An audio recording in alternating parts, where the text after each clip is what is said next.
by the University of London's Institute of Historical Research.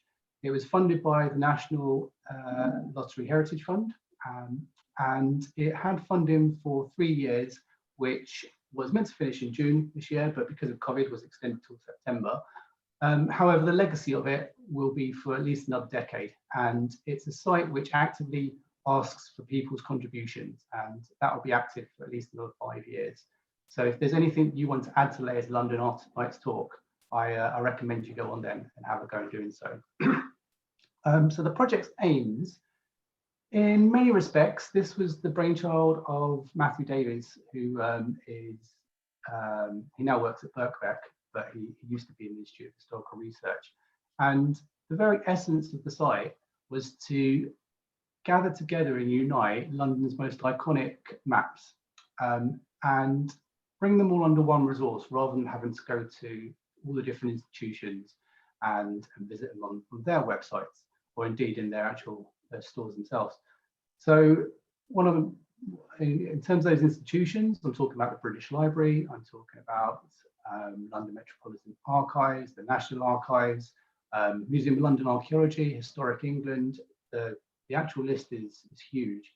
And it isn't just the big players and the big institutions. Many of London's local borough administrations and their archives have also contributed layers and maps and data sets to the project as well. And to date, I think we have over 400 different data sets and layers to explore on the project. I'm not going to show you every single one of those tonight, but I'm going to give you an overview, an idea of some of the things that you can explore when on there.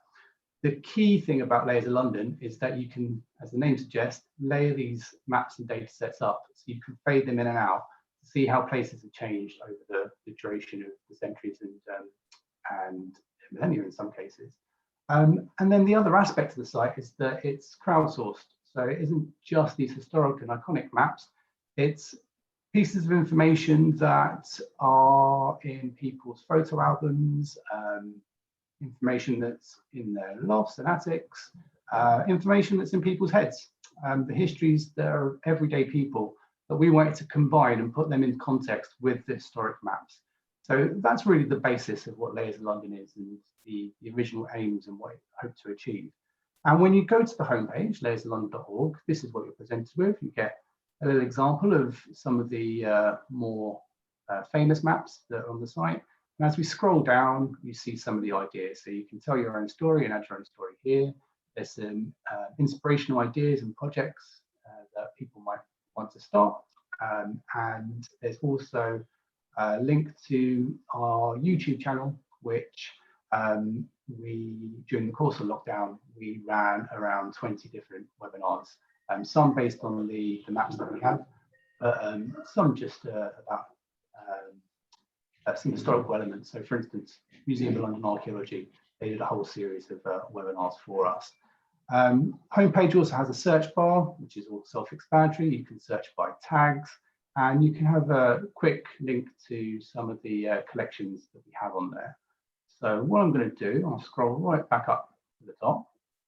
And the quickest way to get into the site is either clicking on Get Started here or clicking on the map. And I'm going to click on the word map. And the Getting Started page really summarizes the two main purposes of the site. You have maps on the right-hand side, and then you have collections, which are comprised of individual records, which have been contributed by members of the public. So for instance, if I scroll down here, one that we'll take a look at later on in this talk is London Archaeology, London Archaeologist articles. So the complete archive of London Archaeologist articles have all been mapped onto Layers of London. And you should see that if I hover over this Hope and Anchor record on the left-hand side, the corresponding pin on the right-hand side map turns red. So that's an indication of which record and whereabouts in London it relates to. But what I'm going to do in the first instance is I'm going to minimize the collections and the records, what we call the tray here. So we get the full map in all its glory. And I'm going to show you and introduce a feature called Layer Tools, which is down the bottom on the left-hand side. And if I open that up, it gives me a couple of options. It allows me to hide the records by clicking on that. they suddenly disappear. You can show records again. I'm going to keep them hidden for the time being. And then we can see choose new layers. And this is where it starts to get fun, because you see our layer directory here, which has been divided up into London maps, borough maps, and datasets. So just scrolling down gives you a sense of some of the different maps that are available in the London maps here. So a map of reconstruction of medieval London, of Tudor London, the famous Agus map here, a whole series of different maps within the Westminster Southwark development, the expanded city, parks and gardens. And as we scroll down, hopefully show more, we have some really popular ones, such as the Broke's 10-mile round map, the Charles Booth poverty map, the Goad maps. Our most popular one was the bomb damage map. And there's also one of my favorites, which is the RF aerial collection, which was a project that involved members of the public geo-referencing around 8,000 of historic England's aerial photo, sorry, bit of a mouthful there, historic England's RAF aerial collection taken after the World War II, and basically stitched them all together to form a huge mosaic, which in essence is a Google Maps from the 1940s, or Google Earth from the 1940s. So if we have time, we may explore that later. Scrolling right up to the top, I'm going to start with the one I always start with in every talk, and that's the map here, the Agus map. So you click on that box, it brings up a summary, and it gives you a little blurb as to what the map's about and which institution provided us with that map. If I click use this layer, you'll see that the square now has a green border and it has a tick. I can at this point choose to add more maps to the base one, but I'm going to click on done. And what we'll see is in our layer tools, it tells us that the map has been added.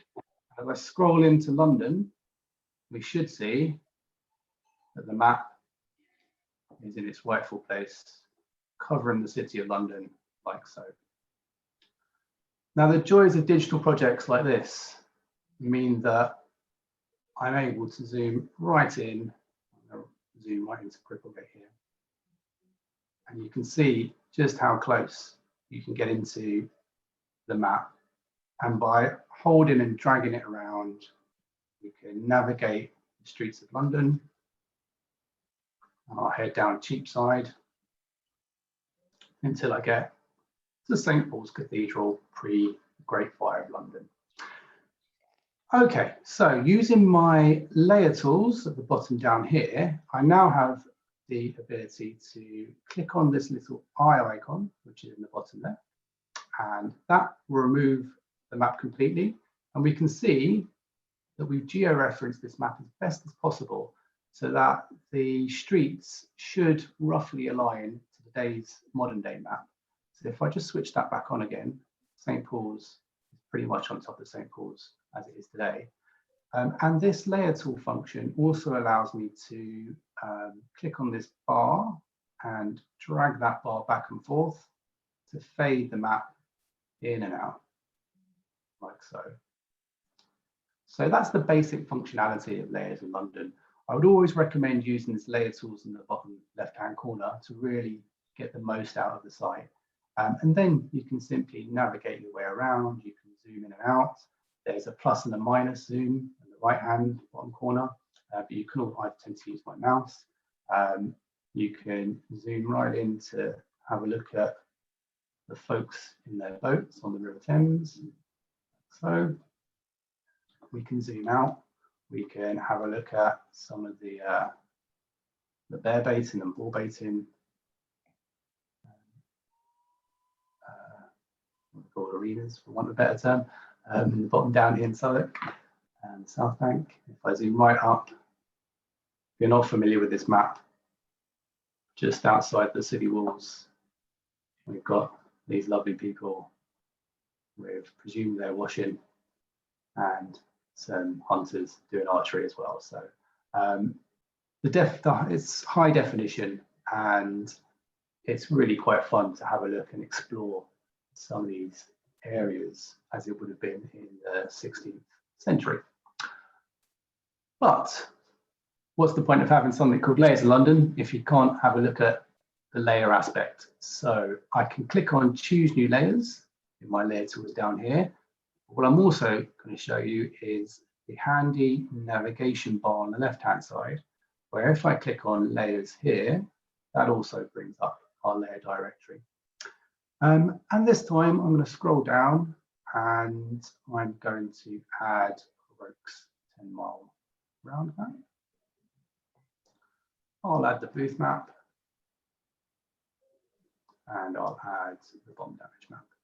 So it's just a case of clicking on each one. If you want to, you can read the blurb. I'll click Use this layer and you should find at the top now it says that 4 layers are currently selected. If you click I'm done, then they all should now be on that base map. And in our layer tools, we can see how we have the 4 different layers. Agus, expand that. Agus, Roke, Booth, and bomb damage. I'm just going to zoom out a little bit, and we can see how they're all layering up. Hopefully, my Wi-Fi will cope with this. Here we go. Just let it all load. And as I'm sure many of you use PowerPoint, and you know that in a PowerPoint presentation, if you layer up images, you can send some to the front, you can send images to the back. You can do so with the layer tool directory down here as well. So at the moment, they're in this order. So the bomb damage is at the topmost layer, and then we have the booth, then we have Roke, then we have Agus.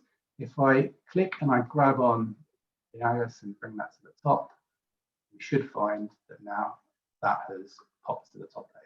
So you can manipulate the layers as much as you want and have a play with return them on and off and position them in whichever way you find most appropriate. You can turn all of them on and off, so you can fade things out. So if I, hopefully the Wi-Fi, if I zoom in once more to the area of St. Paul's, you should find that if I now fade out the top layer map, we have St. Paul's Cathedral in the bomb damage map. You can see a little bit. We can see the amount of bomb damage around St. Paul's, so I'm sure most of you are aware of. If I fade that one out, we've got the booth map, which isn't showing any colours because the city wasn't included in this version. If I fade that one out, we now have the Roke map, and again, St. Paul's is there. I'm just going to zoom out on the Roke map and hope that you can pick it up. Oh no, I've got some of the other ones. Right, so I'm going to get rid of the booth map so we can just see the Roke. And the reason I like showing this map, well, 2 reasons. For those of you that know me, as Harvey mentioned, I used to work at Museum of London's Archaeological Archive, and this map was outside my office for over a decade, so I have a strong connection to it. But I also like showing it on Layers of London because it shows you how original maps have been manipulated by that process of georeferencing, where by trying to find the same points on one map to today's modern day map, things start to get slightly distorted, and you hopefully can just about see that as we go. Hopefully it gets a bit more definition there. Here we go. I'm not sure what it's doing. Okay, if anybody would like to offer a place for me to go and explore, we can do so now. Just pop a street name into the chat, and I'll try and I should be able to pick that up.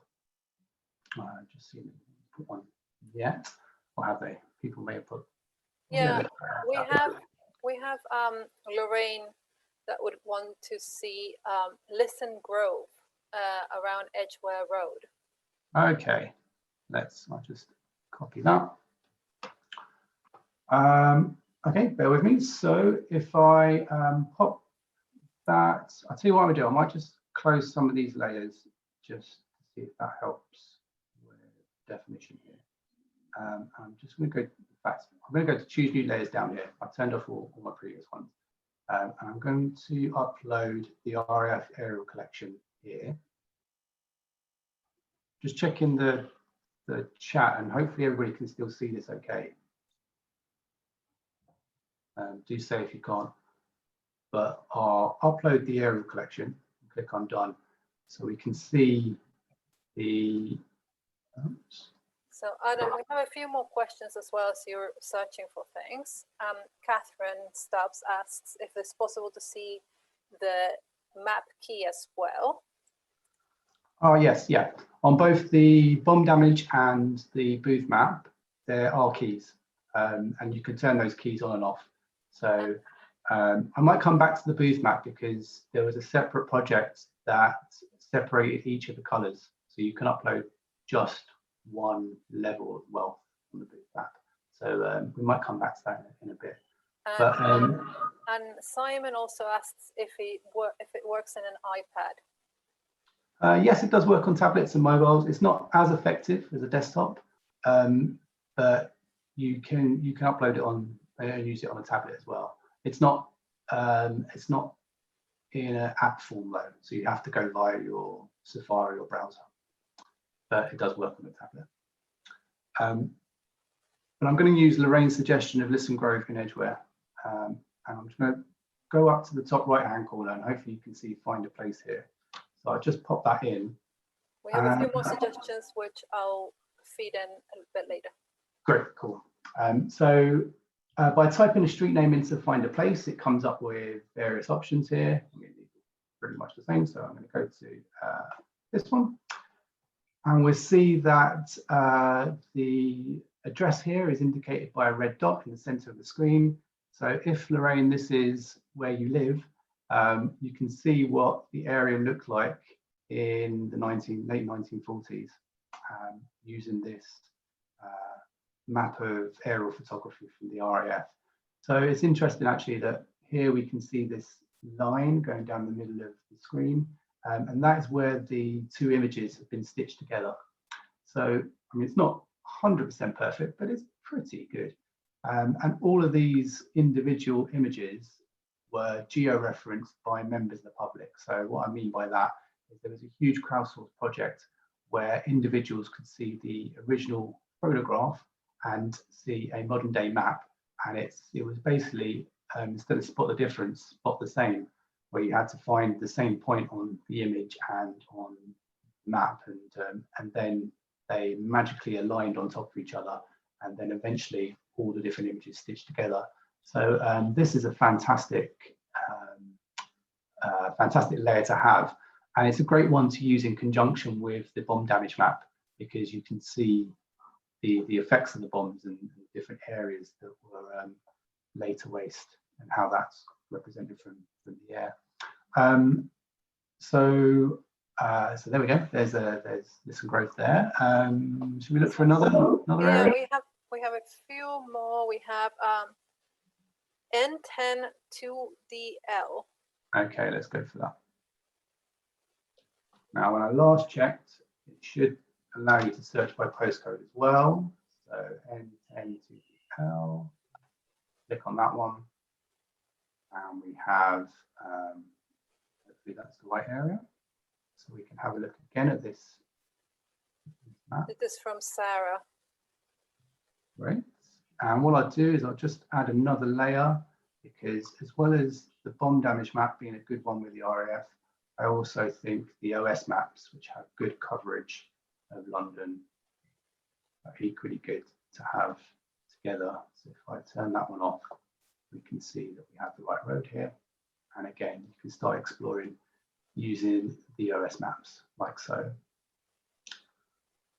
Okay. Karen Thomas would like to see Stanley Street close to Albert Dock on the bomb damage map as well. That's where her mum lived during the war. Okay, Stanley Street.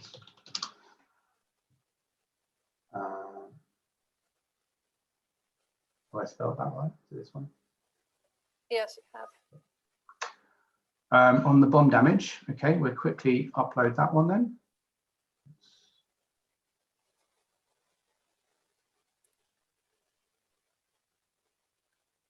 click on done.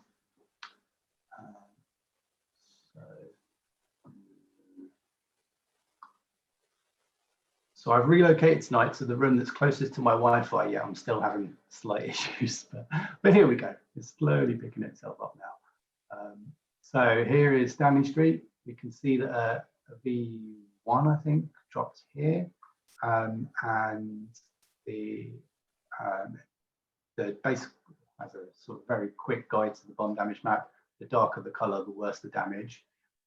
So if we turn the aerial mosaic on, we can see that let me just turn that on and off. So all these buildings, you can see how they've been picked up in the aerial photographs and they've been demolished and taken away. So, so yeah, the two layers work really well together. But I might leave that there for suggestions at the moment, because I am conscious that I'm talking to Lamas tonight, and as well as history, you probably want a bit of archaeology. So what I'm going to do is I will go back to the home screen, and you can always go to the home screen by clicking on the logo at the top here. And then if I go back in, this time I'm going to get started, and if I click on get started, all being well, that will take me straight to the layer directory, like so. This time I'm going to click on datasets and show you some of the different data that we have on here. So we've got some fantastic things. There's Archaeology of Greater London, which I'll show in a minute. Transport networks, I won't load this one up, but I'll show you that it has, I'm not sure if it does have it. Sorry, I haven't done this one for a while. It used to have, and it might still have, a map of the underground, but on a street level, which is a really interesting fun one to see. There are quite niche things like furniture makers, picture sales in London. There's the locations of Dickens, or rather locations that are mentioned in Dickens novels.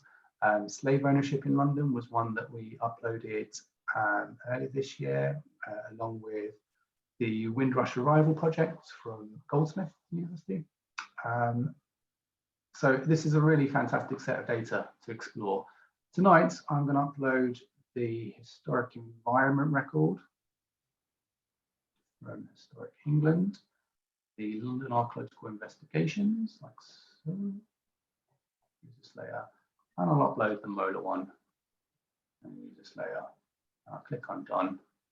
Just move that behind the records. So, because there's a huge amount of data on here, it does take a little while to load everything. So I might start by turning the HER off and just start with the Archaeology of Greater London. So hopefully you can see in the layer tools down here, it's been split into simply Roman, medieval, Saxon, and the early and later Paleolithic. And these are fine spots. So if I was to turn on the Roman, and if I zoom in, you can see that we have the green dots, which are the early Paleolithic, and then the red dots, which are Roman. And if I, hoping this will work, it's always fun doing stuff live. If I, hopefully this stops, there we go. If I move my mouse over one of these dots and click on it, I'm hoping, there we go, the little yellow box comes up and it tells you a very brief bit of information about what that spot relates to. So in this case, it's a gravel pit, dating from the medieval period, which is strange because we have the Roman layer up.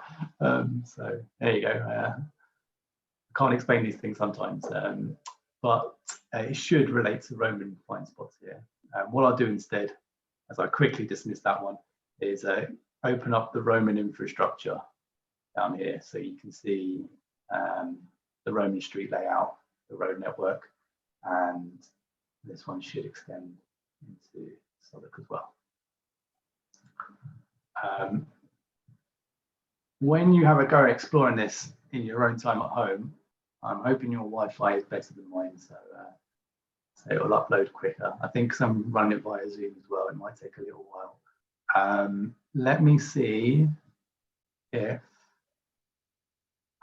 I turn off this one. Hopefully you get an idea of what Mola have contributed to this site.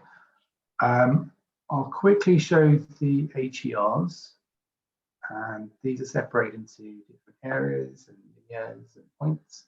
And again, I'll click and hover over one of these, and hopefully it'll bring up a piece of information. So here on Grayson Road, we have different types of historical values here. And I'll just click out of that, and I'll close that one down. And then if we take a look at London's archaeological investigations, if I bring up, let's just pop this one on, all these purple triangles come up, and it's on this layer that you can find out what archaeology has taken place and read the summaries as published in the roundups every year by London archaeologists. So here we have the Wood Street excavation from 1987. Maybe at this point, if I take another suggestion, I can upload all the summaries from this layer. And if you want to see if there was any archaeology in your area, we can try and do so now. Chris asks if there's an earlier map. I think you've answered this already, but I'm just gonna put it through anyway. If there's a map earlier than medieval, he thought the Mola had produced a Roman London map based on excavation evidence. Yes, so Mola do have the Roman map. That one isn't on layers of London, but there were, hopefully I answered that in the Roman infrastructure and the medieval and Saxon infrastructures are part of the Mola layer. So although it isn't the map that most people might be familiar with and they published several years ago now, the sort of basis of that is there. I would say that if you're looking for archaeological information, this layer from London archaeologists with the roundups is probably the most useful, as it should have every excavation up to 2017 mapped on here, both in the city and throughout Greater London. So, should we take one more? Yeah, so John Perry was asking if we could look at the Museum of London area, and I think the archaeology might be a good place to have a look at this. Yeah. If I go to London Wall. So we can have a look around that. We can have a look at this one. So same white in the ground. There's a watching brief. Here's the big London Wall. I could show, I mean, some of the well-known sites. So it's something like this one probably is poultry. This one.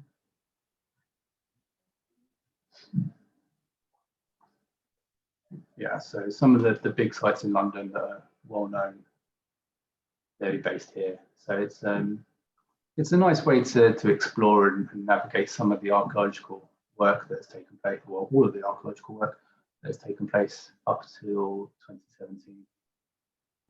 And hopefully people find that a useful resource, both on a professional basis, but also just on a purely interested landmass basis, I guess. Okay, I'm conscious of time, so I just want to show you one further thing, and tell me if this doesn't work, but I'm going to go to one I prepared earlier, and this time I'm going to show you the record side of Layers of London. So I'm going to switch this. Can you see that change? Can you see the London Archaeology articles? Yes, we can. Yeah, great. Okay. So one of the projects that I helped set up when I was working on the project was, again, with London Archaeologist magazine, and we recruited a team of volunteers to go through all the articles as published on the Archaeological Data Service and start to map them onto the map, which you can see over here. So there are now 707 different articles that have been mapped. And again, they cover all of Greater London. If you scroll down on the tray with the records on this side, you can see that the black pins start turning red when you hover over a particular article and record, like so. And equally, you can go into the map and you can explore it and find out more. So I'll just minimize the tray once more. This time, have we got any more location suggestions? Yes, I think for this one, it could be quite good to, I don't know if it might be a bit outside the remit, but Highgate Woods N10. Yeah. Apparently a Roman kiln was found in that area. But I don't know if we have an article on it. So here we go. If we don't have an article, we have an expert on it. I'm guessing that if I open this one up, I think this is a good example actually, because I know that there have been many articles published by Harvey in London Archaeologist over the years. And one of the things you can do when you upload a record is that you can add images, and these have been taken from the ADS article. And the way I always explain the records is that they can be quite detailed if you want to, but what we wanted to do with this project in particular was use Layers of London as a signpost to ADS so people could read the full article. So in the blurb that you'll see here, the description, it's usually just a paragraph, maybe two, which summarizes the article, the first paragraph of the article. It mentions who the authors are and which volume you can find the full list in. And then it has related links. So here are all the different articles that relate to those Roman kilns in the Highgate site.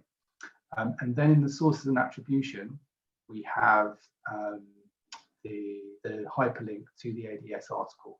And likewise, all these will hyperlink into those original ADS articles.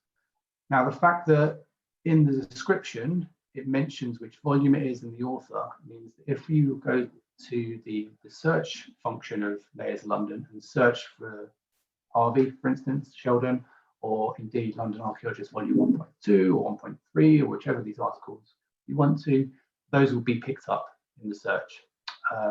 And as a consequence, you should, in theory, be able to search for any London Archaeologist article or a link via Layers of London, which will hyperlink into the full article as it sits on ADS. So again, I'm hoping that people find this a useful feature of Layers of London, and it suddenly becomes a bit of a rabbit hole when you start going into your area and then discovering which sites have been excavated or at least written up in the London Archaeologist magazine. Perhaps we can also have a look at Richmond Park. Robert Smith was quite interested. No problem. I think it was a bit earlier than the archaeology, but perhaps it'd be interesting to see what the archaeology is. Sure. So Richmond Park over here. So in terms of articles, we've got Roman Twickenham. I'll bring this one up. So this article was written in volume 8.4, and there's another one, 8.5, part 1, part 2. So again, yeah, feel free to have a look at that and read that in your own time. It should be a case that any article in the magazine that can be located to a specific site should be mapped onto the project now. Okay. The final thing I think I should mention is how you can contribute your own content to the site. And this is really simple. I'll go back to the homepage, like so. I should say that it's completely free to use and anybody can access it, and you don't need an account to access the site. However, you do need to create a free account if you do want to contribute to the site. And to do so, I'm signed in at the moment, but next to where it says sign out here, there's a create an account bar, And if you click on that, you very simply, in a matter of 30 seconds, fill in your details, and then you have an account and away you can go.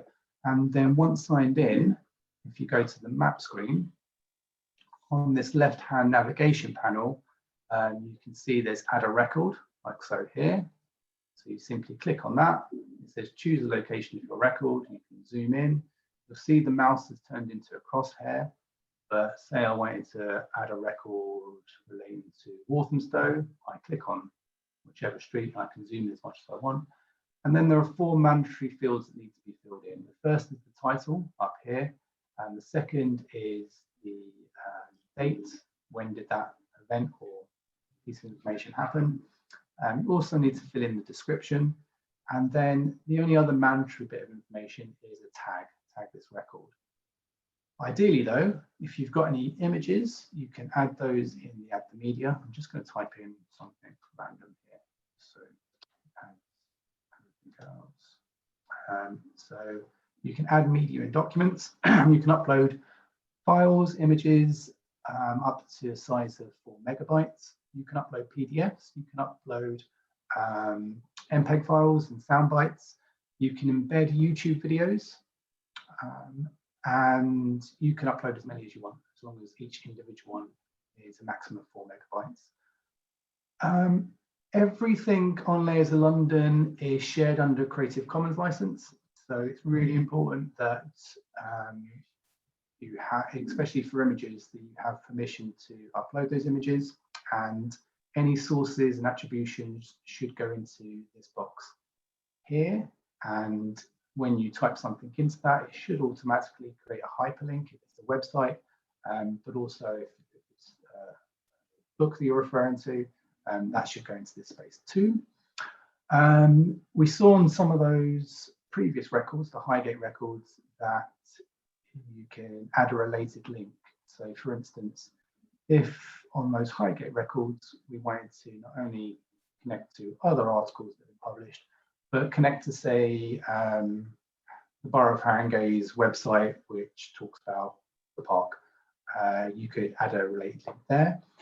And once you start adding records, you can group those records together into collections. So what we saw earlier with the London Archaeologist records was that they were all grouped under the London Archaeologist collection, and you can add as many as you want to that collection as well. There's also some features which allow other people to edit your records, or you can keep them personally for yourself. And I should say that you don't need to publish these records. If you have an account, you can keep things purely as private and unpublished. And during the course of the project, we found that often students would do this for their own research, to create their own versions of their maps that related to whatever they were looking into.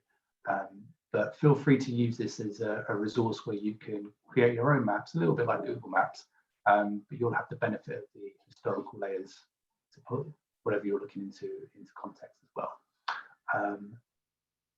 Now, I haven't got time to go through the whole process fully, so I'm just going to close that. But if I go back to the home page, we have a very handy help center here.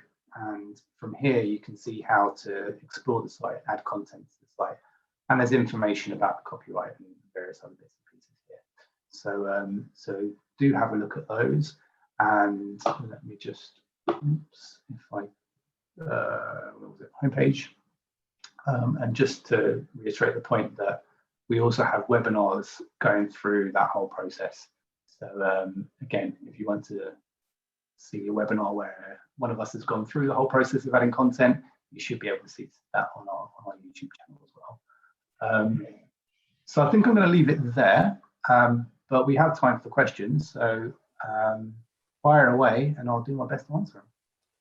Mark Webb asked quite a while ago now, sorry Mark, we didn't come to this earlier, but he'd like to see how you can manipulate the booth poverty map. Okay. And if there's if you can show the different color categories separately, for example, rich and poor, and with the parish or ward boundaries visible. Sure. So I'll just upload that map. What I didn't say is you can also search for maps, so you don't necessarily need to scroll down. If you know which one you're looking for, you can scroll for I'll use this layer, I click I'm done. And then what we can see here is the booth map in its entirety. And that in the layer tools is indicated by the top one here. But if I turn that off, we see that we have the heat map, which is showing you the yellow is relating to the richer areas, the black is the poorer. I'll turn that one off, and I'll turn off the booth key. I think Catherine asked about keys earlier. The key's up here. We can turn that one off. And then if I turn these, you can see that each of the different poverty divisions has been mapped individually. So this was another crowdsourced project which we worked with the LSE library to produce. And it was a case of creating the polygons and tracing around each building on the original map, which has now produced this final version. So if I scroll out, you can see where all the wealthy are. Unsurprisingly, West London here. If I turn that one off and then go to the other end, we can see where the vicious semi-criminal in Victoria, London were.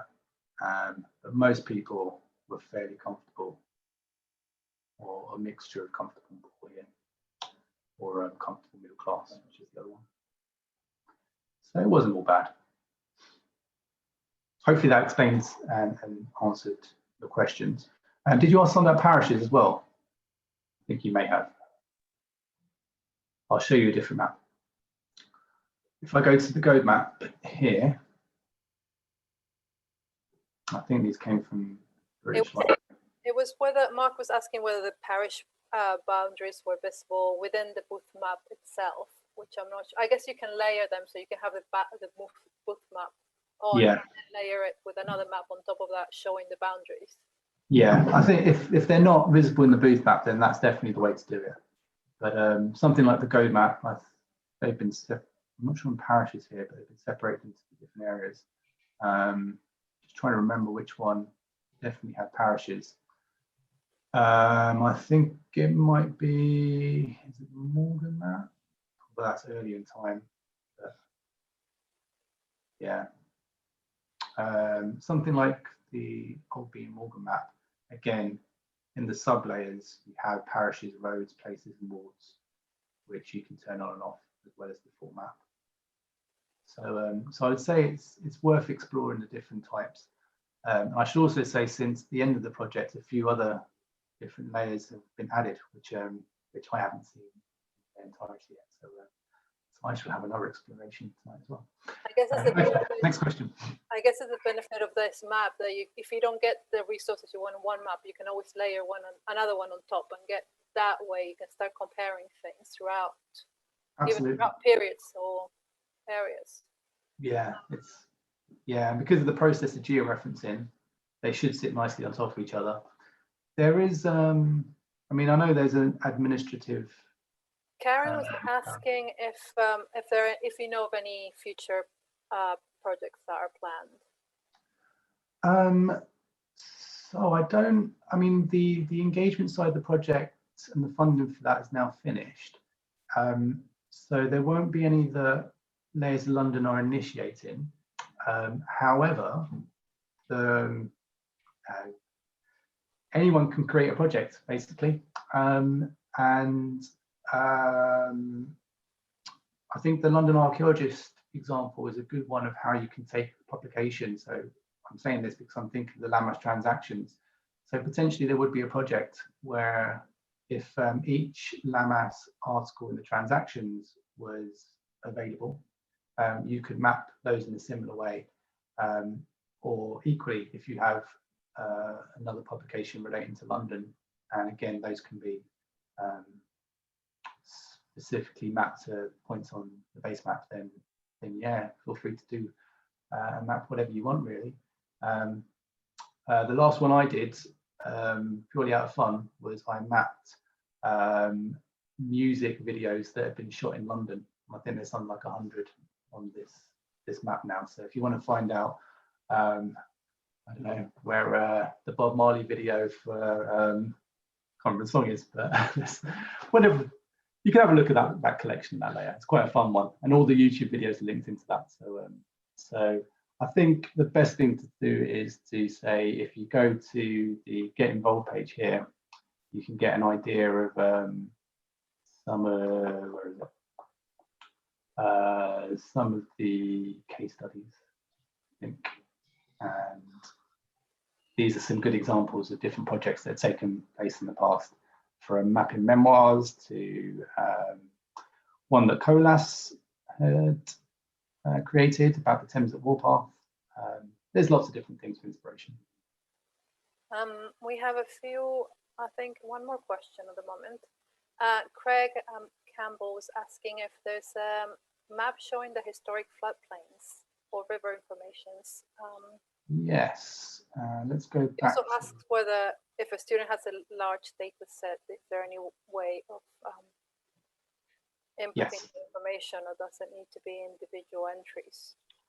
Okay, so I probably didn't say this, but in terms of public contributions, you at the moment, and I don't think it will be possible, individuals can't upload a complete map because of the georeferencing process. But when I last left it, I believe that there was a small amount of funds for a GIS officer to be able to add new layers and new maps periodically. So if you're a student, or if you know someone that has a data set and you think it'd be a great addition to Layers of London, then do contact the team and provide them with the information. All they need is a basic Excel spreadsheet which has the different bits of information related to whatever you're studying, and as long as they've got a column with the coordinates, then it should be a really pretty straightforward thing to upload. So yeah, do contact the team if you have anything in those lines. Your other one was about floodplains. Which one do I need to look at here? If I go to data sets,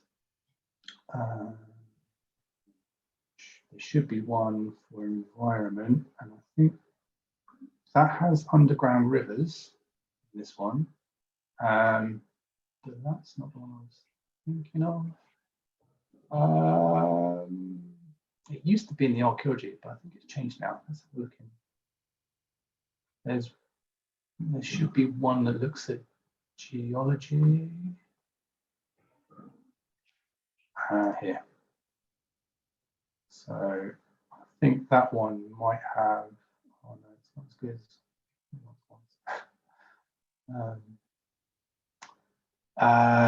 You might have to have an explore. And sorry about that. You might have to have a little explore in the different layers.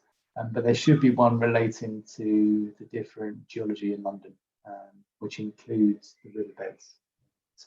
I think there's floodplains on there. You can be expected to know all the maps that are there, because there's quite a lot of them, right? It's been a couple of months now since I left the project, so it was one stage ago. Okay. I think we just have people just saying, oh, we have one more question.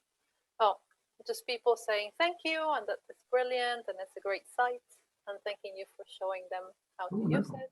I think we have quite a lot of people that have been enjoying. I think the possibilities this affords.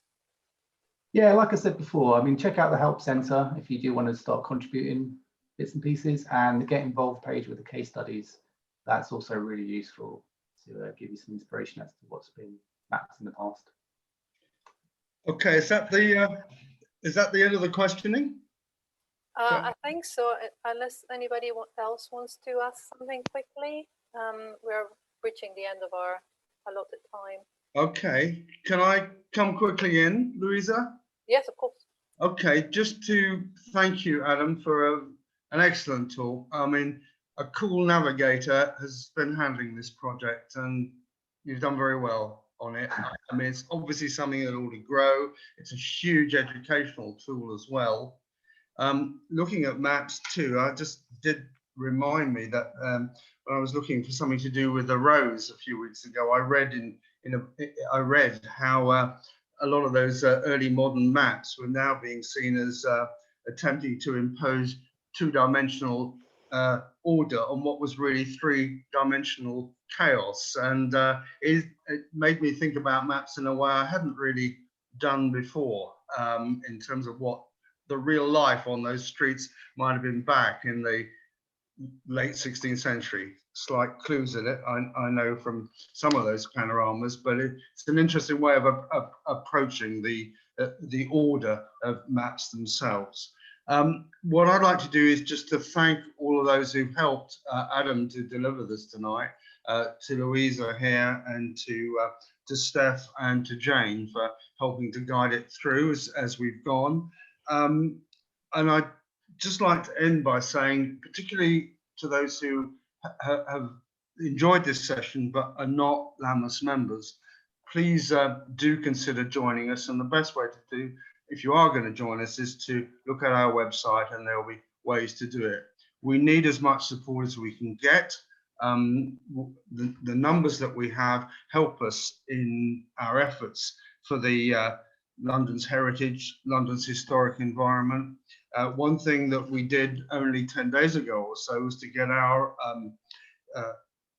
consultation proposals into the 2020 Planning for the Future document, which our Prime Minister has suggested are going to fundamentally demolish the planning system as laid out in the Town and Country Planning Act just after the war. And he talked about levelling the foundations of planning and radical reform of the system. Well, that may bring some advantages, but one disadvantage it may well also bring is the demolition of a lot of the ways in which the historic environment, whether it's the built environment or the buried environment, is actually protected. And we will need all the strength that we can get from our membership in order to not only to make the news about what's happening ourselves, but also to help our local societies, be they archaeological ones or historic ones, or general amenity groups, to help them protect their own areas and to protect that ancient townscape, buried or standing, that exists today. So if there are non-members present, or if indeed our members have got friends here who might like to join Lammas and add to our strength, please do either look at or urge them to look at the website. So